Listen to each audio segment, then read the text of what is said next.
Good morning, everyone. It is Tuesday, July 8th. We'll call the Wright County Board of Commissioners to order. We'll begin with the Pledge of Allegiance.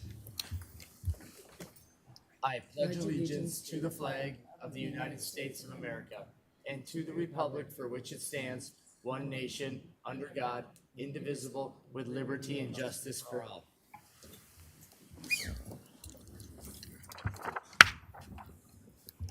Okay, we have a pretty robust agenda here. First item on the agenda would be the minutes from the June 24th meeting. We can approve those, or I'll stand for any motions or modifications.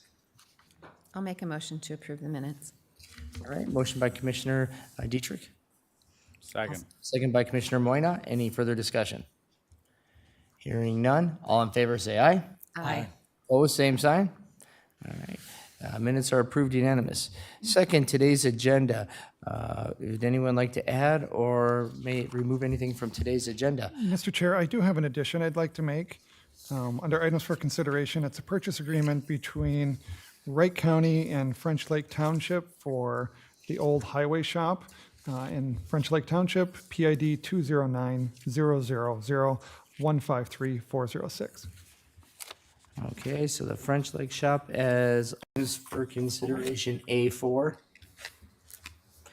I'm going to add on another item under A5, and it would be the discussion on the building officials inspector's position for P&Z discussion.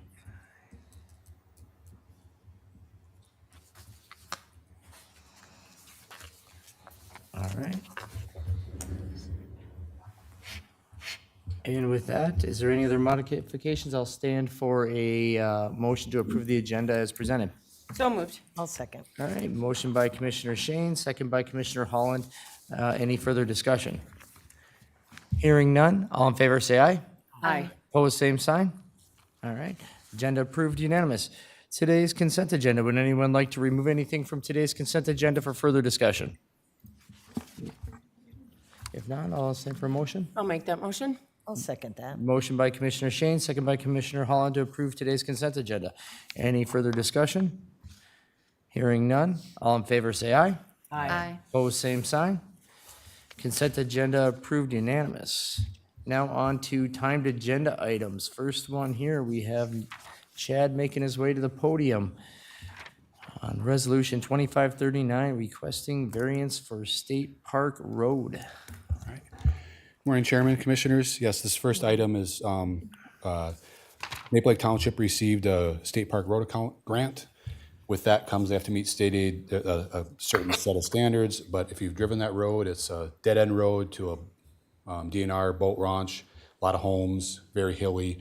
So we're asking a variance to not have to shave the hills down as much, which would wipe out septic systems and potentially a couple of homes. So it's been approved, approved at the District 3 level. It's got to go down to central office, but so we're supporting their variance requests for this project on Crowfoot, which is just east of Maple Lake. So if we're familiar with that. All right, with that, if there's any questions, otherwise I'll stand for a motion to approve Resolution 2539. So moved. Second? Motion by Commissioner Moyna, second by Commissioner Dietrich to approve Resolution 2539.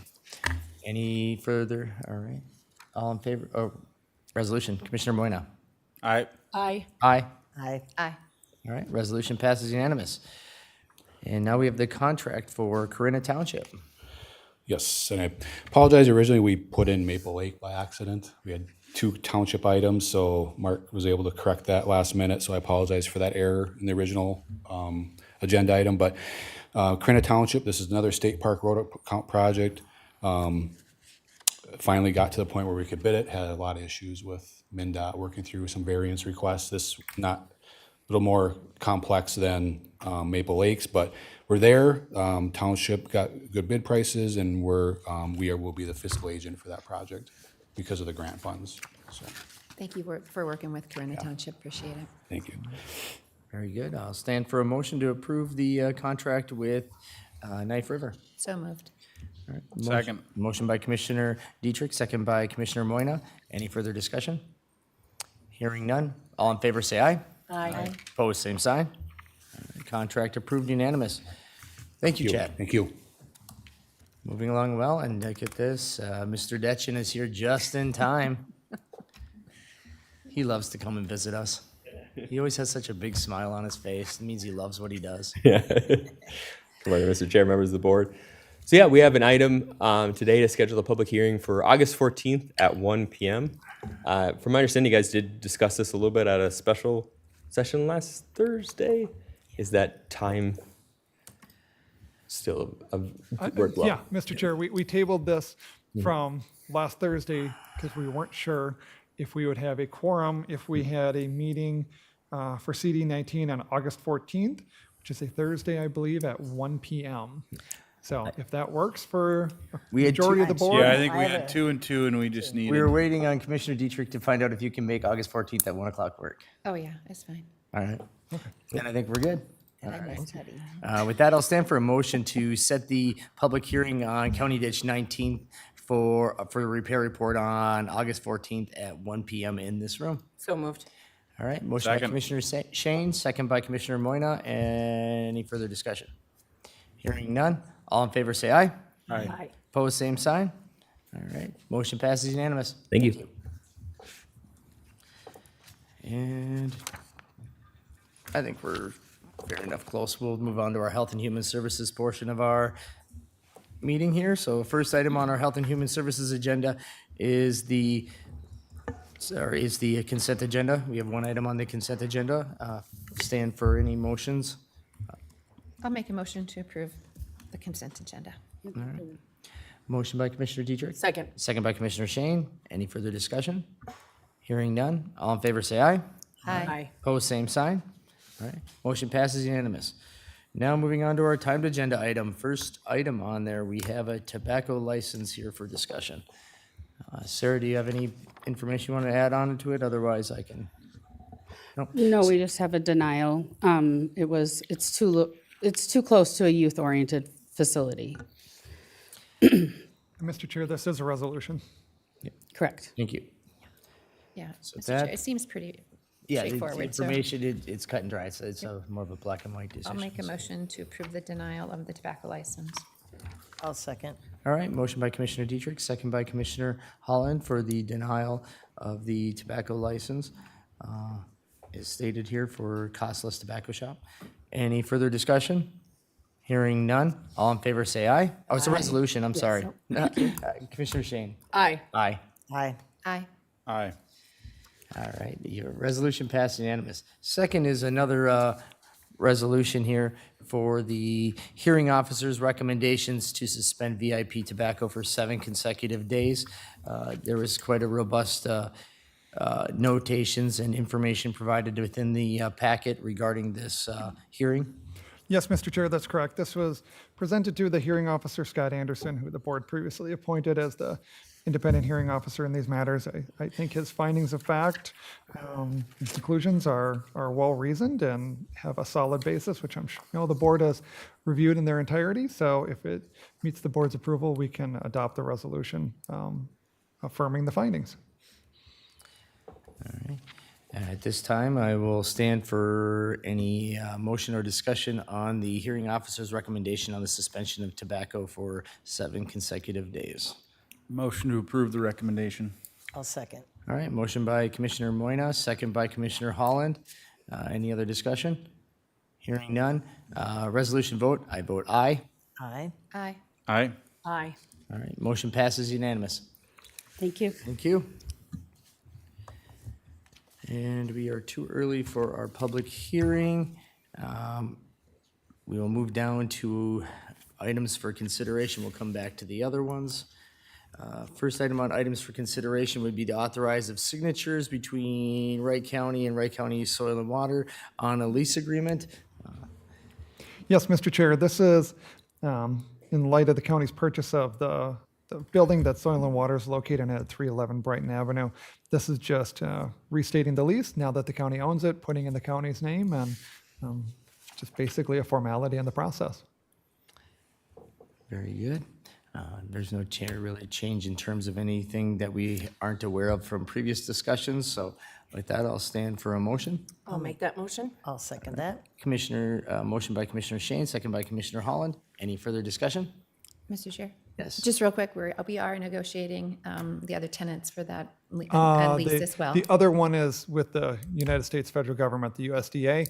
We're in the process of changing that one over, going through the federal process. Yes. Working with a guy in California right now, who's actually very actively engaged with us, which is Amir. wonderful to see with the federal government. Thank you. But I would assume that should be clarified by the end of the month. Very good. All right. Any other discussion? Hearing none. All in favor, say aye. Aye. Opposed, same sign. All right. Lease agreement approved unanimous. Second, we have the approved resolution 2540 in concurring with the declaration of the city of Buffalo for emergency slow no wake restriction on Buffalo Lake.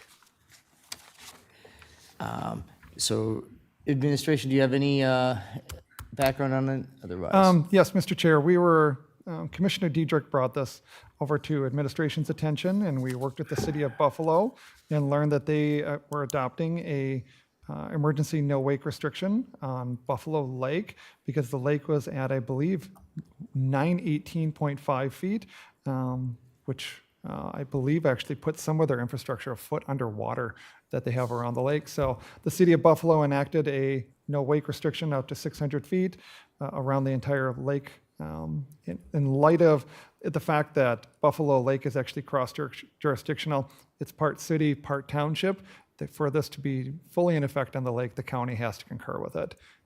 So this is just bringing it up for concurrence after what the city of Buffalo has already done, mirroring their exact language. It would remain in effect for 30 days as presented, or until the elevation reaches 917 feet, which is about a foot and a half lower than what it currently is. Yeah. Mr. Chair, just thank you for working with me and with the city of Buffalo and getting that done. I appreciate that. Chairman Vetch, question to the admin. Who enforces that? Does the city of Buffalo enforce it? I or don't does- believe the city of, Mr. Chair, Commissioner Holland, I don't believe the city of Buffalo has any water patrol or assets that can do it. So enforcement of water by statute falls over to the sheriff's office. And I don't believe they're really on that lake, are they? It's a fishing lake. Mr. Chair, Commissioner Holland, the sheriff, I think, has 286 lakes that they have to Right. patrol. So, and only about 3 boats, I believe. So Okay. the math on that is not well for enforcing every lake every day. So it's a feel-good measure. Mr. Chair, Commissioner Holland, I can't comment on that. Mr. Chair, I would say it's an education piece as well. I mean, it's just respecting people's property. When it's that high, it washes shorelines away. It's just a kind of a measure of education as well as consideration of the property owners. So I just want to make a quick comment on this. If we would have rewinded back to about 12 years ago, the county enacted an ordinance that all the lakes were invited to be able to participate in that would actually put triggers in place that allows for no wake zones to be on when the water is at a specified amount above the ordinary high water mark. The vast majority of the lakes in Wright County chose not to participate in that. And my fear is that I don't want to have a lot of these one-off situations like this that they're coming now after the fact when they chose not to participate in that ordinance and are kind of picking arbitrary watermarks to enact these at. I'd rather have seen the lakes participate in more of a codified participation in our ordinance when doing this versus a lot of just one-offs. That's my fear with doing this is that next week I could have another lake and then the next week another lake.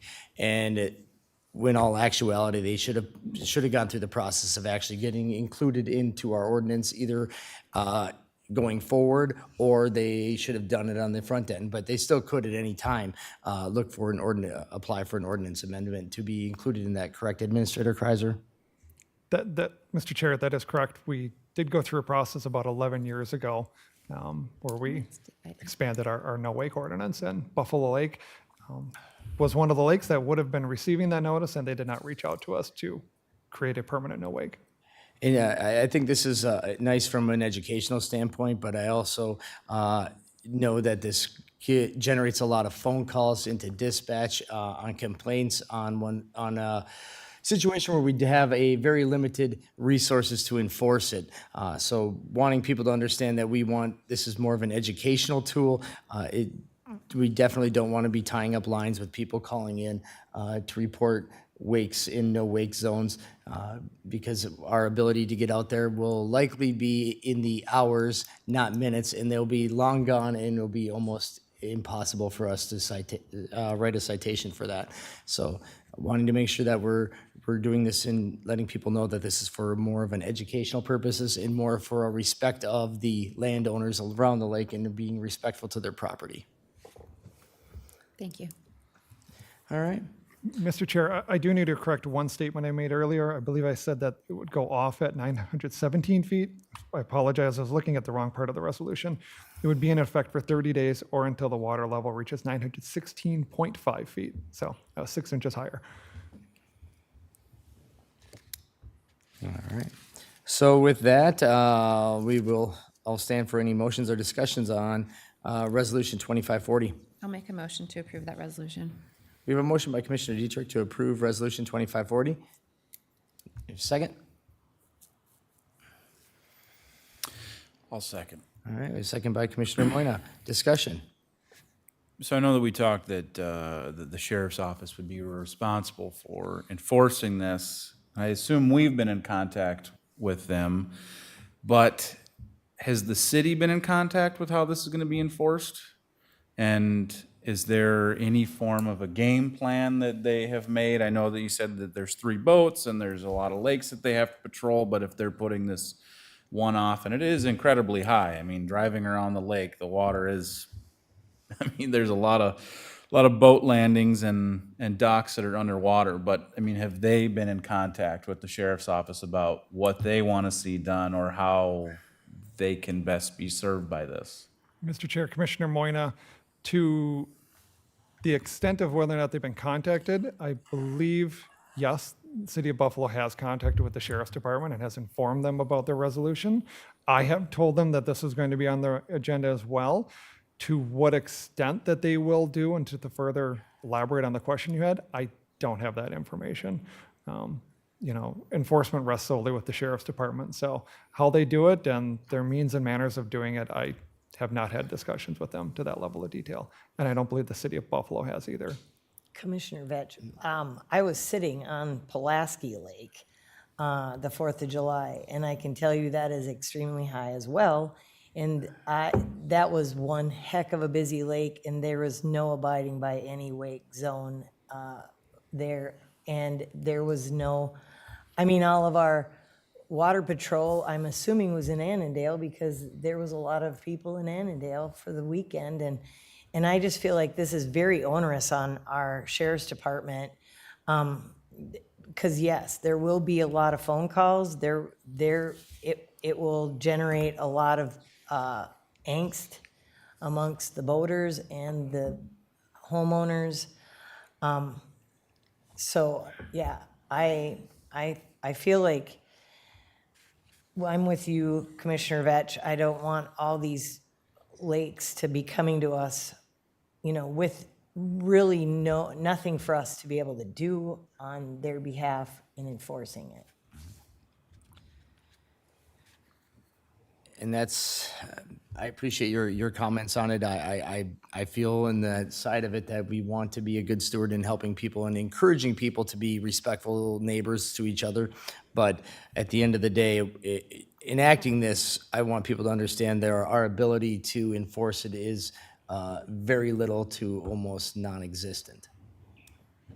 Mr. Chair, I just appreciate the discussion. I didn't know there was historic, discussions previously regarding the ordinance and the engagement with the lakes. But if you're going to approach enforcement like that, like we don't park a squad on every road for every speeder that goes by. I mean, it's an education piece, but there's some enforcement with it.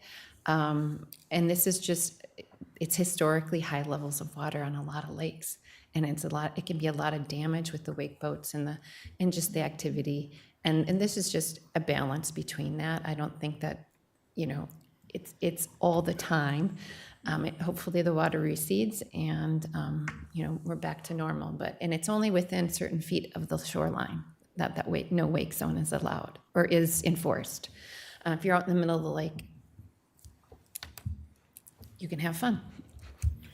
Mr. Chair, Commissioner Diedrich, just to follow up, you're correct, it is a 600-foot no wake, it's not the entire lake. Would be a no wake subject to it, but I do want to follow up on the historic nature of it as well, and just indicate that the city of Buffalo has done the background material and has drafted a sample ordinance to try to add Buffalo Lake to the full ordinance. When you do this with the DNR, you have to do a full worksheet analysis detailing a lot of the conditions of the lake, depth, average depth, types of fish, aquatic vegetation that are on the lake, and gather that information. So the city of Buffalo has gone through that, and they were planning on getting us that information to possibly present to the board for a permanent ordinance. But I just wanted to let you know, they have started it. We have not done anything. I haven't received the packet yet, but in talking with their city administrator, they have started the process, and we'll be getting that to us soon. And Just as background. Administrator Kreiser, one other point too, I'm glad you brought it up, is the distance. Our current ordinance that lakes could have participated in is at 300 feet. This one is double that distance, which makes it even more ambiguous in determining the distance from shore. So I'm a little bit reluctant to support it just because it's even further than our current ordinance for lakes that went through the process and participated in it. So that being a fact that if it was at 300 feet, I might be, because it would be more in line with our ordinance for no wakes. I just know that the further it gets out there, everybody has a different perception on what 300 feet versus 600 feet is. From that perspective. And Mr. Chair, we could amend the resolution to say 300 feet. I just simply took what the city of Buffalo adopted before, when I received it, and just made this a concurring resolution. So I adopted what they had. But yes, you're correct. Our ordinance, the maximum we do is 300 feet at the county. But open to an amendment if the chair would like. I have a question, Mr. Chair. I get that this will go in our minutes, but how is the city going to be handling the notification of the public for this? Are they sending letters? Are they putting it on their website, social media pages? And there's signs at the landings as well. Well, I can't say whether I know that the lakes that participate in our ordinance have purchased and put signs out for when it comes into effect on those ones. This here, once again, being a one-off, I can't say definitively what their plan is for advertising this no wake restriction. And more to the fact is, what are they going to do to notify people when it is off too? Yeah, I mean, I'm not saying I'm against this, because I get it. It is very high, and there is a very major road that goes around that. And if the water gets any higher, you have the wakes. They are going to eventually start coming onto the roadway because of how high the water is. Yes, I agree with you. I think there should have been a little more forethought, and I'm glad that they're working on getting this as a permanent thing. But maybe a little warning for some of those other lakes that aren't already involved in it, that maybe they should look at getting this taken care of. Mr. Chair, I would make an amendment to that to be 300 feet from the shoreline to be consistent with the county ordinance. So you're making a motion to Amend. because we didn't have a motion yet, we're still in discussion. So you're Yep. making a motion to To amend. amend Resolution 2540 to the extent down to 300 feet, making in line with the county ordinance, and a motion to approve ordinance 2540 with said With that amendment. amendment, yes. Thank you, Chair. I'll second that again. All right, second by Commissioner Moyna. I appreciate the modification on this. My biggest, like I said, concern is limited resources and wanting to make sure that we're not tying up dispatch lines with people calling in and complaining about boats being boating in a no-wake zone. We don't want to use our 911 dispatch for those type of calls. That isn't what it is meant for.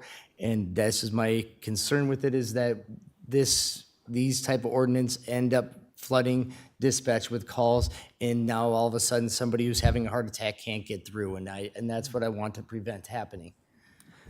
So if we go forward with this, I guess my I would encourage the public, if they want to report this, to call it in on a non-emergency line, not 911, because this isn't an emergency when somebody is boating in a no-wake zone, and we won't get anybody out there in a timely enough fashion to cite them for it. So calling in 911 is only hurting other people. It's not solving the problem.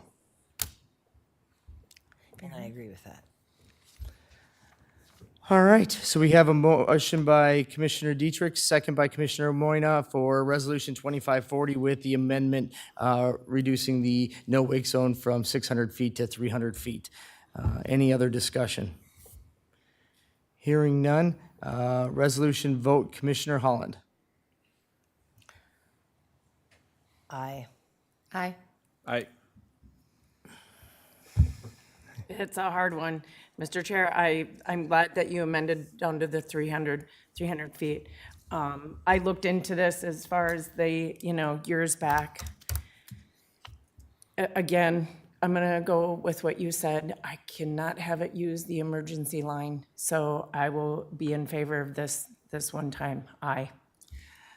So I'm going to vote aye with the caveat that I want administration to advertise this, that it's put in there in bold lettering that please do not call 911 to report these offenses. And include the non-emergency number. Include the non-emergency number, because I really do not want to see, even the ones that are in our ordinance, I don't want people to be calling 911 to report these violations. So, all right, and I vote aye. All right. Resolution 2540 with the amended distance of 300 feet reduced from 600 feet is approved unanimous. But going forward, I want to state that if we get many more of this, I am going to direct them that they're going to go through the ordinance process. I don't believe I want to start doing a bunch of one-off no wakes. So if any other lakes are watching and are interested in participating with this, you will need to go through the ordinance amendment process. All right, now we are on to, we got a few more minutes yet. We got time to adopt Resolution 2541 to submit a grant application to Deeds Redevelopment, a grant for the demolition of the downtown government center. Thank you, Chair and Commissioners. We're continuing with the process of redeveloping the old government center in downtown Buffalo.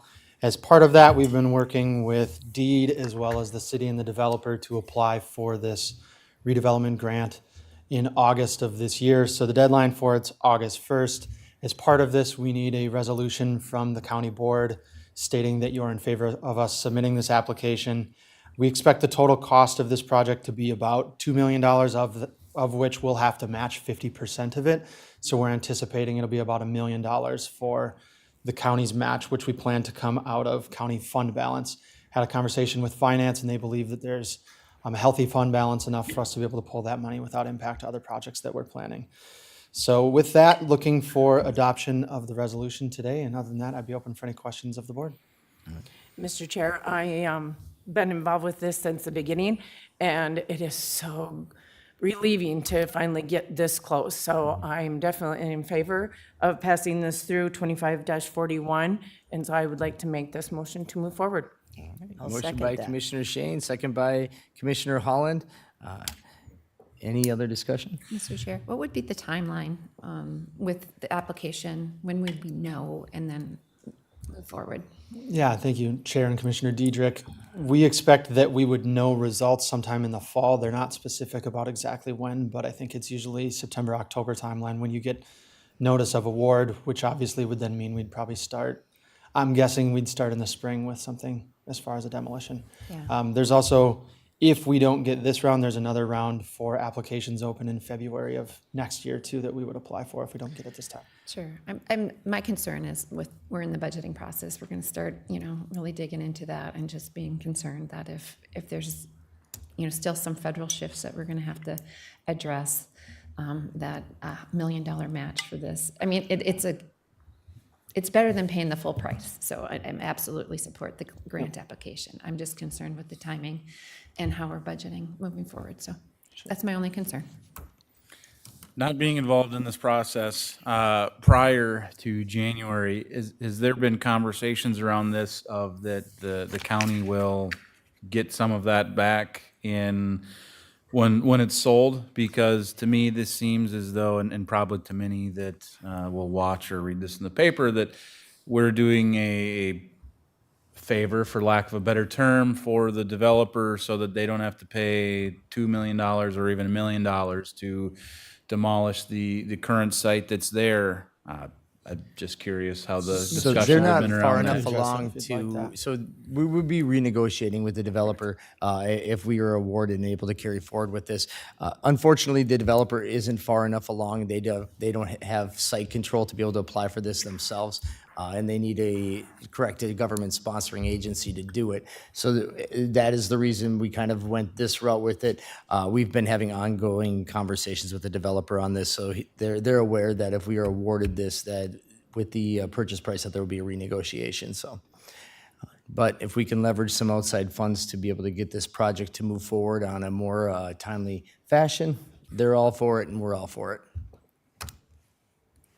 But good points. It was a good question. Commissioner Vetch, I think some of it, to clarify, is I think anybody that wanted to purchase that was, it was kind of hooked to us doing the demolition. I just wanted to make sure that, we're not doing it and then not getting anything back. We're paying $1 million to get rid of a building that we don't want. Right. Nope, that was worked out in our purchase agreement that we moved forward, that they were going to cover the demo cost, but if we were going to need to, based on other circumstances, that it would be a triggering effect to renegotiate out the terms of the contract. So very, very good questions, especially because you were involved with it from the front side, so fair. All right, with that, do we have a motion? Do we have? Yes. Yes, we had a motion by Commissioner Shane, second by Commissioner Holland for Resolution 2541. Is there any other further discussion? Hearing none, resolution vote. Commissioner Diedrich? Aye. Aye. Aye. Aye. Aye. Resolution passes unanimous. Thank you. And now at this time, we are just a couple minutes past our public hearing time. It is now 9:32. We will move back up to item D on the regular agenda for a public hearing for Wright County ordinance, ordinance. Mr. Chair, it's 25-2. Yeah, 25-2, relating to Chapter 112 on cannabis registration and regulation. At this time, is anyone in the public wishes to speak, please come forward to the podium. Mr. Chair, if you like, I can give a brief synopsis you wanna of give a what's summary? going on here, just so the public, if they are here, knows what's going on, and for those listening online. What we're amending here today is the application process. Before, we just had like a general, come on in, make an application. We're now changing that over to a first come, first serve application process. What we saw at the state with their lottery process is what we're seeking to avoid here. Excuse me. So we're trying to go to a first come, first serve. When you get your application in, you'll get it, because we are limiting the number of cannabis licenses at this level based on the population that were permitted under state statute. The other change to the ordinance is in section 2, where we're modifying the administrative fines to match what is in our tobacco ordinance, so that the two mirror. So before, it was a little bit lower than we had in tobacco, so we're trying to make the two mirror. So any license holder that is selling low-dose hemp edibles and also tobacco sees the same fine on each violation, regardless of what application or what license they're holding. All right. Any other information, Mr. Nothing President? nothing All else, right. Mr. Chair. Those are the two amendments. All right. So at this time, if anyone would like to, from the public, would like to speak on ordinance amendment 25-2 pertaining to regulation and registration of cannabis in Wright County, please come forward to the podium at this time and state your name and city of residency for the record. The floor is open.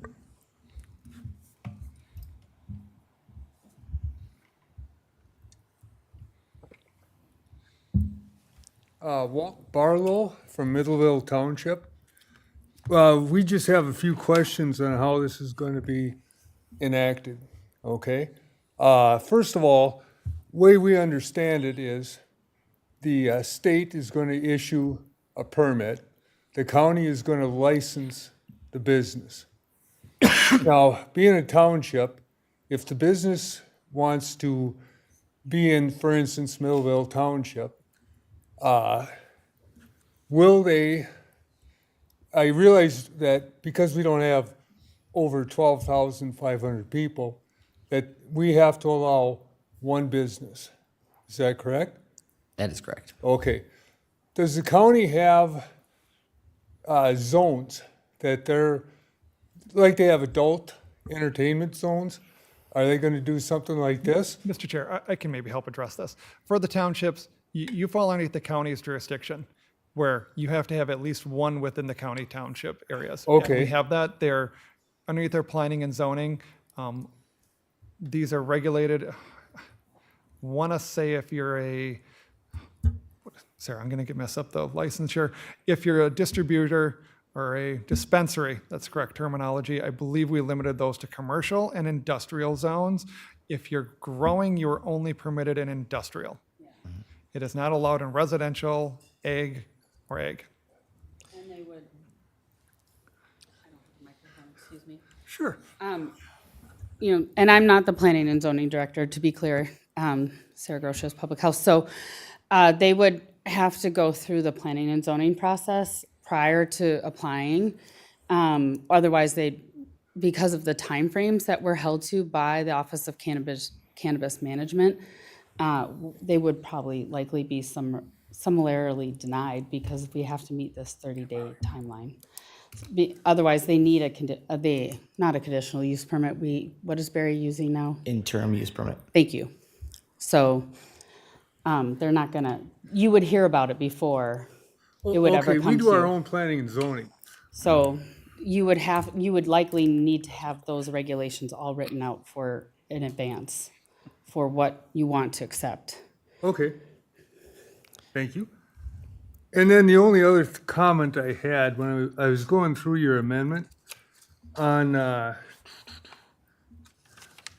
the appeal process, you just said they have the right to appeal, but in the amendment itself, it doesn't say where they appeal. Now, maybe it's in the ordinance itself or the beginning, but in this amendment on the appeal process, it just says they have the right to appeal. Administrator Krezer, the process is the same of that of tobacco, correct? Yes, I They believe. go to our hearing Mr. Chair, officer. yes, we have a hearing officer that would do these appeals. Or they would go to the Office of Cannabis Management at the state, one of the two. But what you have in the ordinance, the sections that are here are only those that are being amended. We did not copy and paste the entire amendment or ordinance into this, just the sections that were being amended. Okay, well, thank you. All right. Thank you. Walt, thank you, Walt. All right. Would anyone else like to speak regarding the ordinance amendment 25-2? Would anyone else like to speak on ordinance amendment 25-2? Would anyone else like to speak on ordinance amendment 25-2? Hearing none, at this time, we will close the public hearing and bring the discussion up here to the dais. Mr. Chair, before the board are two action items. The first, to, I guess, consider and adopt the proposed amendments to ordinance amendment 25-2, and then adopting a resolution after that for summary publication. So there was if I may, Mr. Chair, there was a point brought up that some townships do their own planning and zoning. So if they do their own, their P and Z has to approve it, and then the counties. And how does that work when there's certain townships do their own planning? So you still have to go through the planning and zoning process before you can go to public health, in this case, to get the permit. So it's kind of like a threefold. You go to the state, then you go to planning and zoning, then you go to the county public health to get yourself fully. Right, so if they do their own planning and zoning, do they do theirs and then the counties, or they skip theirs and go right to the county, or just theirs and to public health? That's kind of what I'm curious You got to about. get through the planning and zoning at whether it's the county who does it or the township. They have to go through that before they can come to the county public health. But before they can even go to the county planning and zoning, they need to go to the state and get the I don't know whether you call it a license or a permit, state, county. One's a license, one's a permit. So, Chairman Vetch and Commissioner Moyna, I'll clarify, there are several terms that are very similar but distinct. So all applicants will go first to the Office of Cannabis Management at the state, and that's where they submit their initial application. Then that will be enter a system that they have purchased that will flow to us. If it is under our, very few, but most will probably be in the cities, let's be clear. But if it's within townships, they will go to Barry if they are within our jurisdiction, or to the township that are within the townships. We've tried to make it very clear what we have jurisdiction over for planning and zoning, what we don't. There's a 30-day clock that starts for approval for planning and zoning. And our office will make sure that we are in communication with those cities or those townships to make sure that we have planning and zoning approval. Our office in public health gives a registration. So there's licensing at the state, and we get a registration fee. And then planning and zoning gives planning and zoning approval. So there are 3 different distinct steps. So we aren't doing a second planning and zoning approval, just to be clear. Yeah, I just wanted to make sure that when you have those jurisdictions and the different people doing the different planning and zoning, that it wasn't gonna be a added step in the process, so. There's definitely a lot of hands in this cookie jar on this one. There are, yes. And then our role is to ensure that there's compliance primarily with the under 21 sales.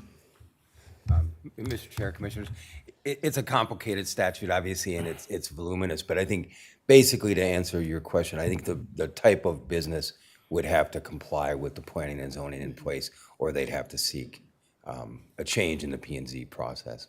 So, and we focus most of our energy on the retail establishments because I believe we're going to get licenses for those first from the state. So that's where we've focused most of our energy in figuring this out in a complicated statute in an ever-changing process. Commissioner Vetch, I have a question for Sarah. Now, June 18th, I believe, was the date everybody got their license, so they're out from the races right now, right? Have we gotten any submissions for any county, city, or township at all, do you know? I don't believe that we have full applications, but we have folks that are working on buildings. We have folks that are working through the process. Yeah, we had a very interesting, Megan and I had a very interesting conversation with lawyer extraordinaire Jeff O'Brien, who is very knowledgeable in cannabis, and he said they have 18 months from the time they get their license. So he said they all have rigorous real estate agents looking for where they can put these. They know setbacks. So he said they are basically out of the gate and running. So Correct. So essentially, they're pre-approved for a license. They don't have their actual license until they have a physical location, which is an interesting approach. And so they're out hither and yon looking for where they're going to put their flag. That's a good way to refer to it. So at this time, I'll stand for any motions on the ordinance amendment 25-2. Mr. Chair, I'll go ahead and make that, and I just want to thank Sarah and Megan for helping me understand a lot of this and sending me information. And yes, it has been a whirlwind for the last year for sure, if not even longer, but since this all started. So, but I'm okay with these amendments because again, we weren't changing the whole thing, it was just these. So I'll make that motion. I'll second that. All right, we have a motion by Commissioner Shane, second by Commissioner Holland for the approval of ordinance amendment 25-2. Any discussion? And I do thank you all it's been really I think it's been 18 months or more. Yeah. It's been a lot of meetings. We have really dug deep, and I appreciate all the city's work in this too. So thank you so much. All right, at this time, if there's no other discussion, all in favor of, say aye. Aye. Opposed, same sign. All right. Ordinance Amendment 25-2 approved unanimous. Second, we need to adopt the summary language resolution for Ordinance Amendment 25-2 for publication. So moved.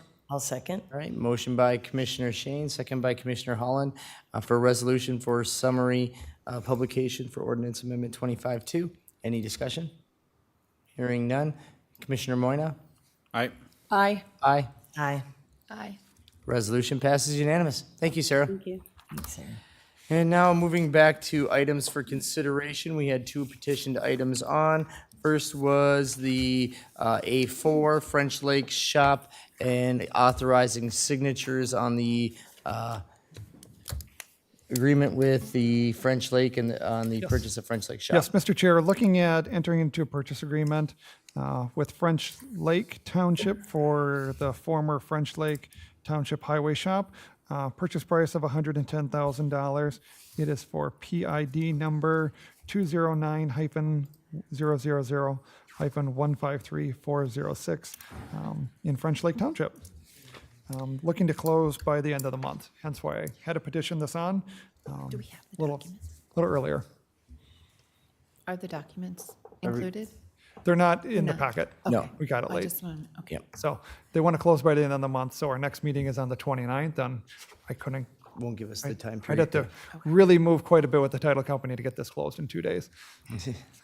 Mr. Chair, I'll go ahead and go along with that motion or make that motion with the French Lake. I know there's been a lot of due diligence and want to thank the people that have been involved with that as well, because I know there was a little bit going back and forth. I think it's the best in the county's interest to move forward on this without letting any more time pass. I'll second that. All right, we have a motion by Commissioner Shane, second by Commissioner Holland for authorizing signatures on the purchase agreement with the French Lake Shop between Wright County and French Lake Township. All right, any other discussion? I just want to thank the Ways and Means for getting this taken care of, as well as the staff time that has been put into this. You know, as I said prior, I don't think that going from one government entity to the other, that we should require them to purchase it. I understand the thought behind it. I just think it's charging residents twice for it. But I want to thank the Ways and Means for getting this taken care of and at a price that French Lake and the county feel is acceptable. Thank you. Any other discussion? Hearing none, all in favor say aye. Aye. Opposed, same sign. Aye. All right, motion passes 4-1. All right. Next, I appreciate board members for allowing me to petition on the discussion on the building inspectors for planning and zoning. Put this on, I have received a number of phone calls here recently, and our turnaround times for inspections are becoming what I'm going to call unpalatable. We've have now, we're averaging at almost 20-day turnaround, and even at minimum, very basic things as simple as like a furnace or a window replacement. Typically, you should be able to be done in less than, really less than 5 days, but we're trending even into the double digits on turnaround on that. So especially because this is an item that is not subsidized by the levy, that the fees entirely pay for the workers, and actually we cover more than the workers. Even if we added this position, it would cover that. We take in over $1 million in permit fees. So we right now are employed with 3 individuals there. We had budgeted for a 4th one. What I'm asking is that we actually, we did put that freeze on hiring, but I'm asking at this time that the budgeted item that be allowed to move forward in filling that building inspector position to be able to get the turnaround times down. We are trending to be able to be at or maybe possibly exceed the number of permits that we had last year. We've grown exceptionally over the last 3 years. I can't consciously ask these people to wait any longer to be able to get their inspections, to be able to move forward with their construction. So it's not a subsidized service. It's those that use it, pay for it. It is one of those areas where we actually take in more than we actually spend to do so. My fear is if you do this, people are going to stop getting the permits because it's taking too long to get them to be able to get the inspections, and that's even more dangerous. So, Mr. Chair, do we actually have numbers that, like, basically a profit loss? Do we actually have numbers? Because I didn't see anything. What's coming in? I know I hear the $1 million, but actual lines that actually show where both of them are. so at. what So our I guess- expenses are to what yeah. our Is revenues. that something that maybe, Lindsay, you could? You can archaically go that the revenue line is budgeted at about $1 million, and we right now the expense to it is 3 inspectors, and 3 inspectors do not, and that's so that's the part right there.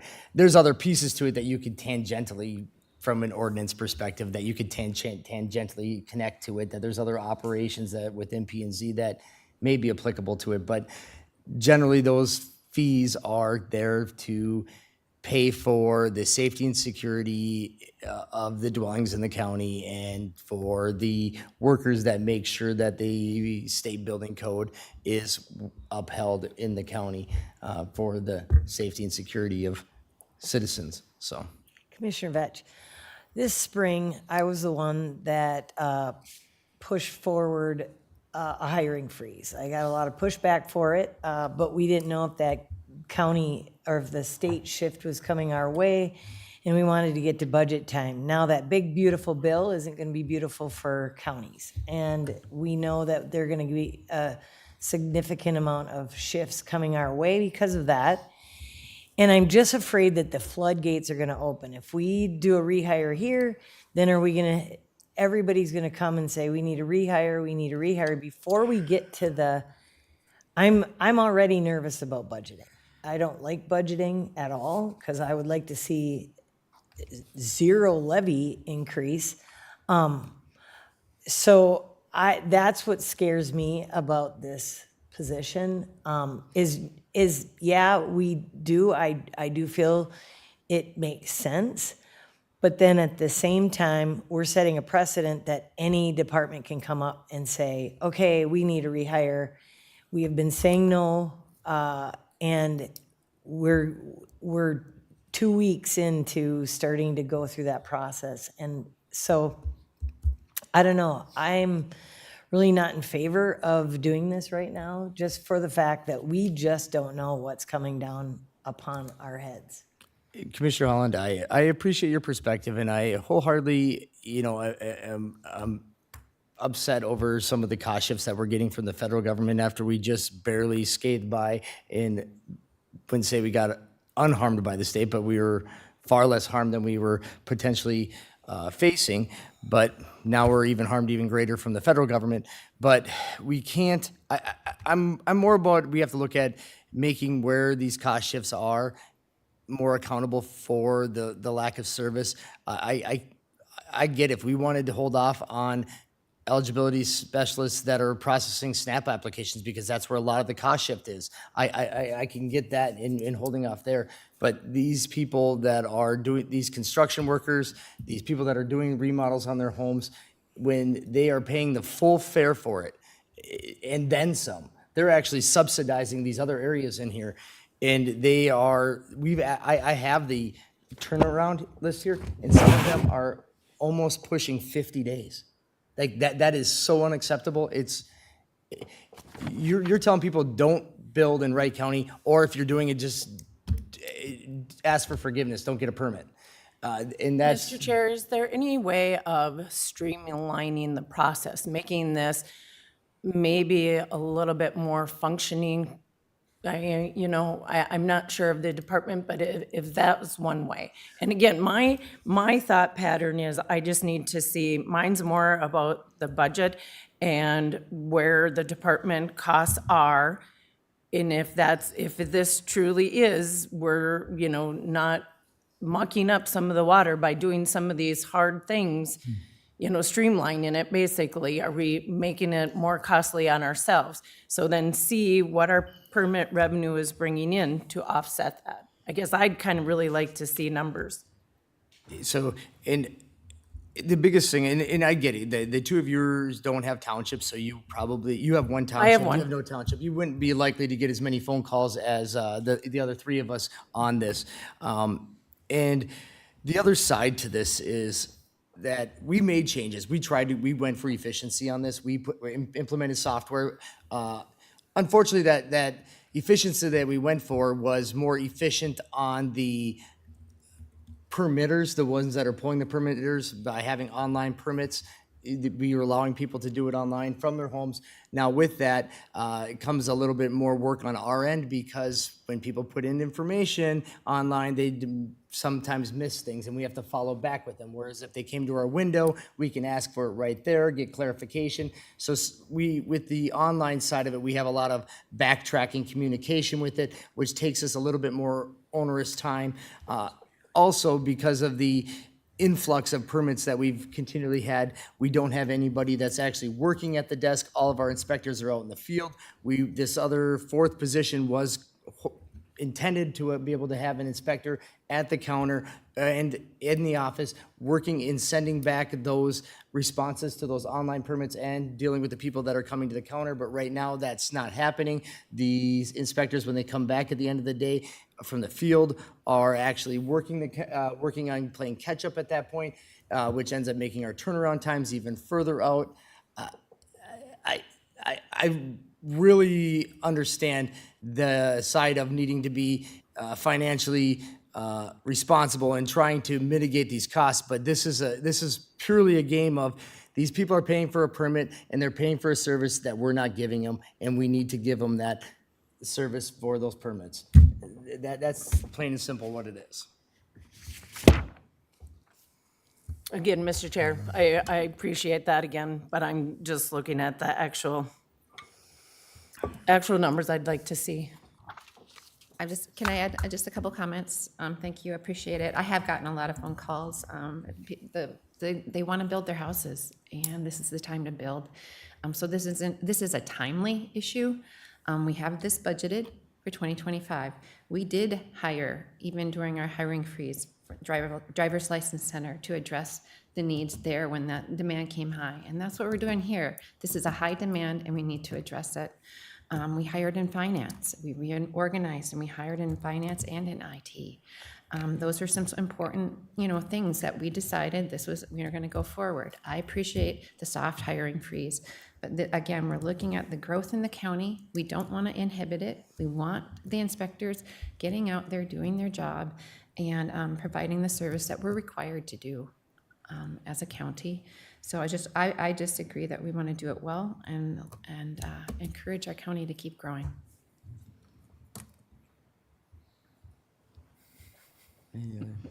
Any thoughts, sir, Commissioner Moyna? I'm okay with it because it was previously budgeted for. If this was an added position that we had not planned on, I would be in the same boat as the others of there's issues with what we're going to be dealing with on the budget. But because this was previously planned for and it is the season right now, I'm okay with it. Appreciate the support, Commissioner Moyna. And that's all I'm asking is we've had a lot of discussion, and last year's budget time, the workload suggested we needed this position, and now it's even more to the fact that we need it, and that's all I'm asking is that we carry forward with to meet the demand. So at this time, I'll stand for any motions. I'll make a motion to approve. All right. Motion by Commissioner Dietrich to approve the hiring of a budgeted building inspector. Do we have a second? Second. Second by Commissioner Moyna. Any discussion? One question. If it was budgeted, why is it at our table?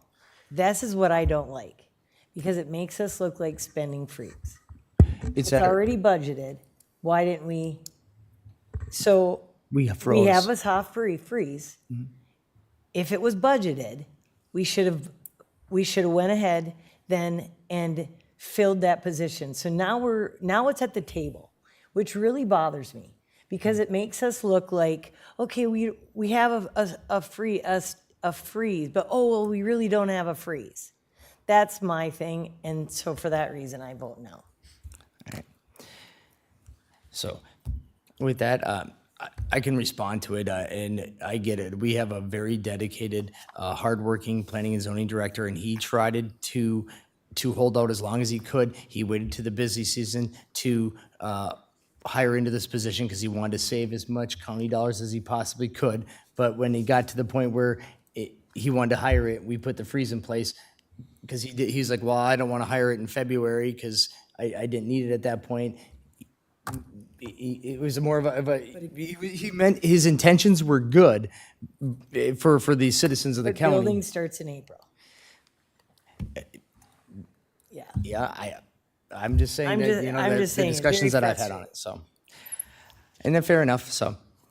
With that, any other discussion? No? All in favor, say aye. Aye. Opposed, same sign? Aye. All right. Motion passes 3-2. All right. Is there anything else for today's agenda? Nothing further, Mr. Chair. All right. With that, we will adjourn at 10:02.